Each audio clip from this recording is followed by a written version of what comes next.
जो India post GDS updates में आपका भी स्वागत करते हैं मेरे भाई। 3 लाख ग्रामीण डाक सेवकों के लिए मेरे भाई ये बहुत बड़ा खुशियों का दिन आ चुका है मेरे भाई।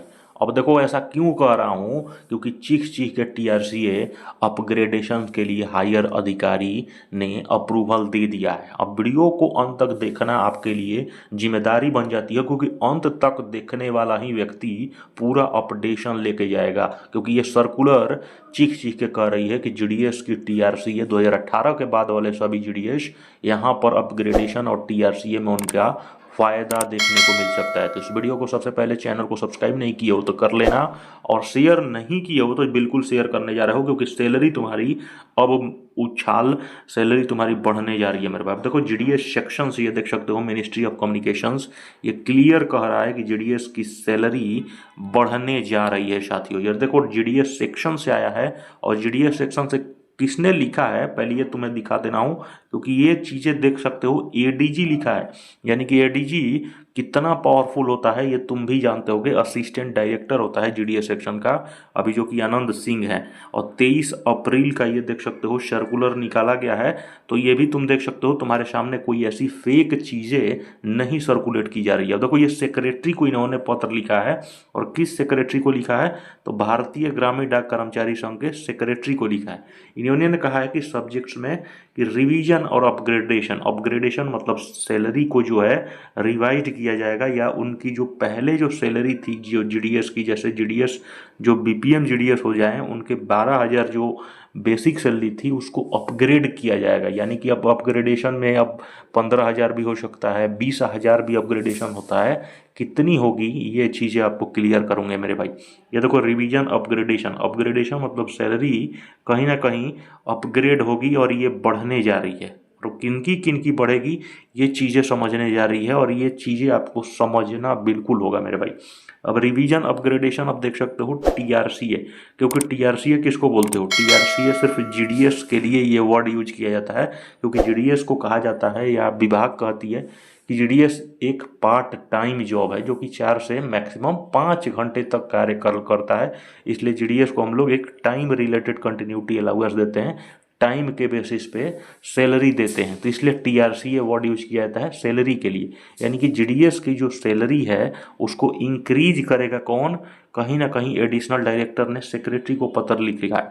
अब देखो इन्होंने क्लियर कहा है, और इसको जो हमारे भारतीय ग्रामीण डाक कर्मचारी के जो सेक्रेटरी हैं इन्होंने 10 मार्च को अपना पत्र लिखा था कि जीडीएस की सैलरी में कहीं ना कहीं उछाल और रिवीजन होने चाहिए। तो यहाँ पे ये क्लियर कहा है कि please refer to the office letter. BGDKS ने टीआरसीए रिवीजन को लेके एक लेटर एक पत्र लिखा था। भारतीय ग्रामीण डाक कर्मचारी जो संघ है वो कहीं ना कहीं लेटर लिखा था वहीं एडीजी को कि जीडीएस की जो सैलरी है उसको रिवीजन करना चाहिए। और इन्होंने यही लिखा है कि आपने जो पत्र भेजा था 10 मार्च 2024 को, वो पत्र को इन्होंने क्लियर कहा है कि it is stated that the matter is currently under active consideration. इन्होंने कहा है, अब देखो इस चीज़ को समझो, इन्होंने कहा है एडिशनल डायरेक्टर ने कि जो आपने 10 मार्च 2026 को आपने जो पत्र लिखा था कि जीडीएस की टीआरसीए अपग्रेडेशन को लेके, तो जो आपका मैटर है उसको एक्सेप्ट कर लिया गया। देखो यहाँ क्लियर कहा है इन्होंने कि आपका जो मैटर है वो 100% क्लियर है, अप्रूवल दे दिया गया। अब लेकिन आपका जो मैटर है वो अंडर कंसीडरेशन है। यानी कि देखो विभाग के अंदर काफ़ी ज़्यादा अलग अलग डिवीजन है। अब जैसे पीएलआई के लिए अलग डायरेक्टरेट होते हैं, बात समझ रहे हो, उसके लिए अब देखो सैलरी जो देता है वो अकाउंटेंट देते हैं। अकाउंटेंट के पास बहुत ज़्यादा काम होते हैं, उसके पास सबका अलग अलग कंसंट्रेशन होता है जो हर विभाग को देखता है। तो ये इन्होंने कहा है कि आपका जो सैलरी का जो विषय है जो आपने पत्र हमें लिखा था वो आपका मैटर जो है उसको लिया गया है, लेकिन वो कंसीडरेशन में है, अंडर एक्टिव कंसीडरेशन है। ये देखो एक्टिव कंसीडरेशन है और ये कंसल्टेशन हो रहा है। अब देखो ये आप देखोगे तो पोस्टल विभाग के अंदर एक इंटीग्रेटेड फाइनेंस विंग होते हैं। ये डिपार्टमेंट हमेशा वो फाइनेंस के रिलेटेड जितने भी पैसा या डिपार्टमेंट का कितना फाइनेंस एडवाइज़र होते हैं वहीं इंटीग्रेटेड फाइनेंस विंग के पूरे मालिक होते हैं, कर्ता धर्ता कि कितना विभाग को रेवेन्यू जनरेट करवाना है, कितना क्या कराना है। तो ये सब कर्ता धर्ता इंटीग्रेटेड फाइनेंस विंग करती है। ठीक है। तो यानी कि इंटीग्रेटेड फाइनेंस विंग के पास कंसल्टेशंस चल रही है कि जीडीएस के टीआरसीए में कितना ज़्यादा उछाल होगा, क्योंकि टीआरसीए तो ऑलरेडी आप जानते हो मेरे भाई बीपीएम और आज के डेट में जो 19,000 के आसपास में कुछ घर वगैरह चलने वाला है नहीं। तो सैलरी कितनी ज़्यादा बढ़ेगी, क्योंकि अभी देखो 8 पे भी हमारा लगने जा रहा है, और 8 पे और ये देखो अप्रूवल दिया है, या क्लियर देखो क्लियर इन्होंने कहा है कि आपका अप्रूवल हो चुका है कॉम्पिटेंट अथॉरिटी से, यानी कि इंटीग्रेटेड फाइनेंस विंग को इन्होंने सौंप दिया है और इंटीग्रेटेड फाइनेंस विंग ने इसको प्रॉपर तरीके से ले लिया है।